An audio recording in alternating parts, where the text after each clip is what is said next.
Ace Group launching Ace Verde at Yamuna Expressway. Associate sponsor असली ही खरीदे माई fair. इस वक्त की बड़ी खबर, डीएससी की बैठक में अहम प्रस्तावों को मंजूरी दी गई है। डीएससी ने दी 79,000 करोड़ की मंजूरी।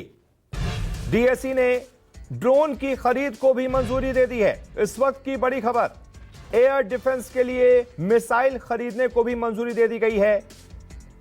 बैठक में अहम प्रस्तावों पर मंजूरी, 79,000 करोड़ की मंजूरी दी गई है। ड्रोन की खरीद को भी मंजूरी और साथ ही साथ मिसाइल की खरीद को भी मंजूरी।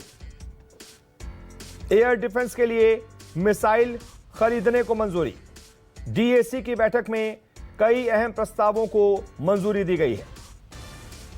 79,000 करोड़ रुपए की मंजूरी।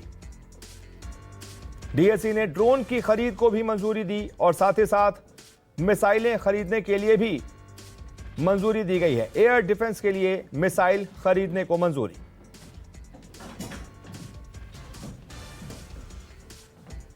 इस वक्त की बड़ी खबर, डीएससी ने दी 79,000 करोड़ की मंजूरी। ड्रोन की खरीद को भी मंजूरी दी है और साथ ही साथ एयर डिफेंस के लिए मिसाइल खरीदने के लिए भी मंजूरी दी गई है। डीएससी की बैठक में अहम प्रस्तावों को मंजूरी मिली है। 79,000 करोड़ रुपए की यह मंजूरी दी गई है।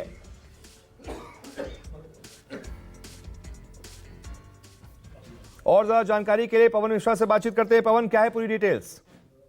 जी, आपको बता दें कि 79,000 करोड़ रुपए का साल का जो खत्म हो रहा है उसमें आवंटन किया गया है और ऑपरेशन सिंदूर के बाद से ही रक्षा मंत्रालय ने अपने तीनों सेना की इकाइयों के अलावा जो अलग जो बल है यानी कोस्ट गार्ड भी इसमें शामिल है, इसकी जो जितने भी हथियार थे पूरे स्वदेशी करने के साथ साथ सारे हथियार मिसाइल्स को अपग्रेड करने की बात कही जा रही थी और ये कहा गया कि रक्षा के को लेकर के किसी भी तरह से कोई समझौता नहीं किया जाएगा। तो भविष्य के युद्ध को देखते हुए एक अहम रोल इसको जो है माना जा रहा है। हालांकि इस साल का ये चौथा जो है बैठक इसमें रहा था जिसमें तीनों सेना अध्यक्ष के अलावा सीडीएस भी मौजूद थे और अलग अलग कोनों पे इस पर बात हुई है कि अगर ज्यादा से ज्यादा स्वदेशी हथियार का इस्तेमाल अगर हम करेंगे तो तभी हम अफ्रीकन कंट्रीज के अलावा दूसरे देशों को ये हम बताएंगे कि कैसे हम इन हथियारों का तो हम इस्तेमाल उपयोग कर ही रहे हैं, साथ ही हम अंतर्राष्ट्रीय बाजार में भी अपने हथियार आर्म्स को जो है बेच सकते हैं। यानी बेचने के अलावा हमारे जो मंत्रालय है ज्यादा से ज्यादा रोजगार की भी बात कही जा रही है,